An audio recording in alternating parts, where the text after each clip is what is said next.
But what made you feel as if your story, Jamar Root's story, was worth sharing with the world?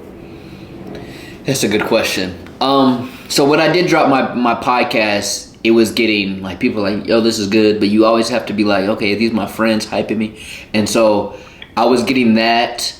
And I'll be honest, what you just asked was a huge like imposter syndrome thing weighted on my shoulders for a long time, thinking, man, but do I really have, the ability, the story, and all these things? But what I've realized is all the things that I used to say, why is this happening to me, is what makes me so relatable. And so while we're going about these things in life, we have to realize that it's not the things that we can put up on like our shelves that say all these achievements. It's like the worst stuff that's so relatable. And so it's uncomfortable as a speaker because you're having to really deep dive into the worst moments of your life so you can do the great work that you're meant to do. And so I just remember so when I started Root of Everything, that COVID time, I literally went through 6 months of not recording a podcast. I was writing journals of all the stories I had.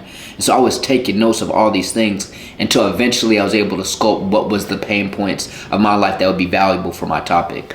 And so, yeah, man, I remember going to my first gig and walking in there, knowing what I'm about to speak about, knowing the story. I'm like, is this really going to hit? Like, are they think I'm some square? Are they going to think I'm weird? Like, all that is real, but what you have to realize is somebody, like, every time I walk into a school, I'm here to get one kid.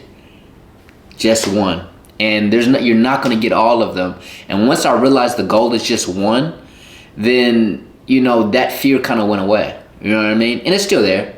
But there's always somebody that will relate to your story, because I just believe everything that we're going through is for a reason. And so every time I walk into school, I'm seeing that reason.